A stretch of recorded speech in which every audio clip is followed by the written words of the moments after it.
간밤에 새로 들어온 소식입니다. 주요 산유국들이 모인 오펙 플러스가 우여곡절 끝에 원유 감산을 최종 합의했습니다. 하지만 코로나19로 줄어든 수요를 감안하면 공급 과잉을 해소하기에는 부족하다는 평가가 우세합니다. 자세한 내용 장지현 기자와 이야기 나눠보겠습니다. 장 기자, 우선 얼마나 감산하기로 한 건가요? 네, 우리 시간으로 오늘 새벽 석유 수출국 기구 오펙 13개 국가와 이 비오펙 산유국 협의체인 오펙 플러스가 긴급 화상회의를 열었는데요. 다음 달 1일부터 6월 말까지 2달 동안 하루에 970만 배럴씩 원유를 감산하기로 합의했습니다. 이 규모만 보면 지금까지 오펙 플러스가 결정한 감산량 가운데서는 가장 큰 규모입니다. 그간 회의는 이 멕시코가 자국에 할당된 감산량인 하루 40만 배럴을 받아들일 수 없다고 하면서 합의가 지연됐는데요. 결국 멕시코는 10만 배럴만 감산하게 됐습니다. 이 사우디아라비아와 러시아는 하루에 250만 배럴씩 생산을 줄여야 합니다. 어쨌든 감산이 우여곡절 끝에 이루어졌는데 이러면 유가도 영향을 좀 받을까요? 네, 결론부터 말씀드리자면 유가 반등을 기대하기에는 감산량이 부족하다는 평가가 우세합니다.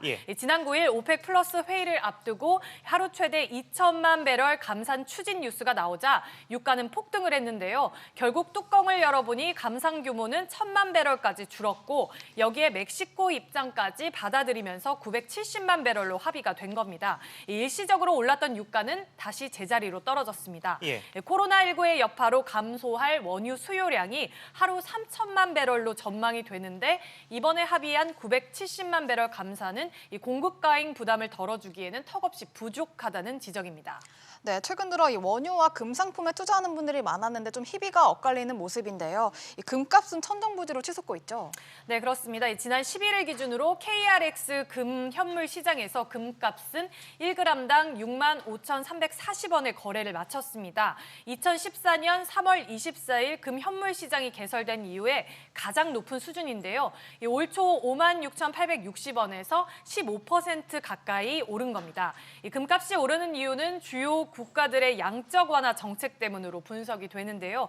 코로나19로 경기를 살리기 위해 각국 중앙은행이 돈을 풀면서 달러 등 화폐 가치가 떨어질 수 있다는 우려가 투자 심리에 영향을 미치고 있다는 겁니다. 특히 골드만삭스는 지난달 코로나19 사태가 6월까지 이어지게 되면 이 금값이 1년 안에 트로이 온스당 1,800달러대로 오를 수 있다며 최후의 통화인 금을 사라는 투자 의견을 내놓기도 했습니다. 현재 국제 금 선물 가격은 트로이 온스당 1,750달러대에서 거래되고 있습니다. 네, 알겠습니다. 저 라임 관련 소식으로 좀 넘어가 보겠습니다. 라임 자산운용이 구체적인 펀드 자산 회수 계획, 그러니까 펀드에 묻어있는 돈을 찾아서 투자자들에게 돌려줄 어떤 계획을 좀 발표했다고 하는데 어떤 내용이었습니까? 네, 이 라임 자산운용은 지난 10일 서울 여의도 본사에서 펀드 판매사들을 대상으로 플루토와 테티스 펀드의 상환 계획을 안내했습니다.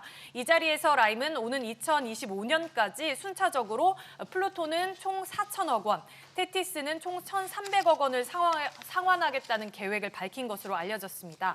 라임은 올해 2분기부터 분기 말마다 이 분배 가능한 금액을 판매사에 통보하고 투자금을 배분할 계획입니다. 네, 투자자들이 빨리 돈을 좀 돌려받았으면 좋겠네요. 잘 들었습니다.